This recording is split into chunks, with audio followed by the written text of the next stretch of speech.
And the carb-fat oxidation just went up and up and up and up and up. So the more repetitions they did, the higher the fat oxidation. And by chance, they were exercising at 86% VO2 max. And the textbooks say at 85% VO2 max, you burn no fat.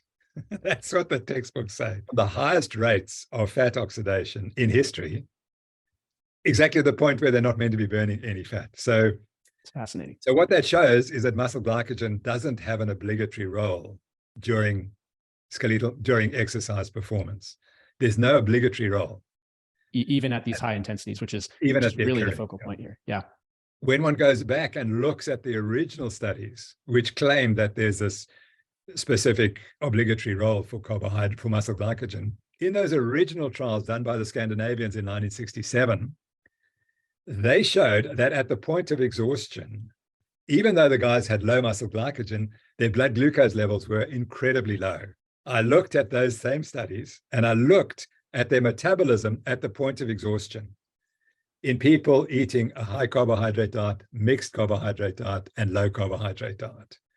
There were big differences in muscle glycogen at exhaustion, which doesn't fit the model.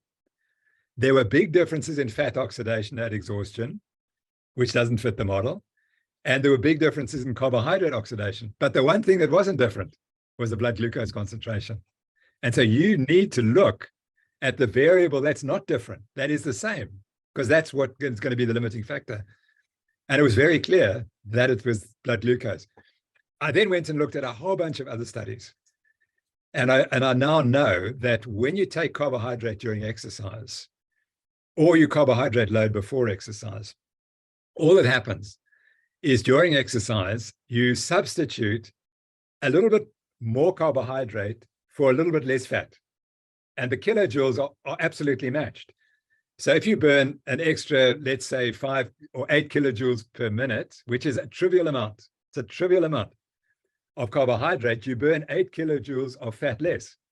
And what we've been told since the 1980s, since the sports drink industry got involved, they said, without measuring it, they said, but that's the difference. It's this extra carbohydrate that you're burning in the muscles that makes you perform better. But so now if someone must tell me, while burning 8 kilojoules per minute more of carbohydrate, which is only 10, 15% of the total energy that you're expending at that time, why is that so special that you couldn't make it up with fat?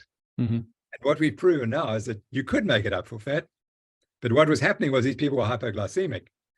And that's, if you take carbs, you can go longer because your blood glucose is higher and your brain still functions. That's what I know. And it's so I'm working very hard on a couple of articles which really definitively show that it's blood glucose, which is the obligatory fuel. It's not muscle glycogen. Through this research, our seeing is that the body can adapt from the carbohydrate reliance towards the fat reliance at all intensities of exercise. It used to be believed that above a certain threshold of effort, you have to run on carbohydrates. And you've now shown through your research that that is not true.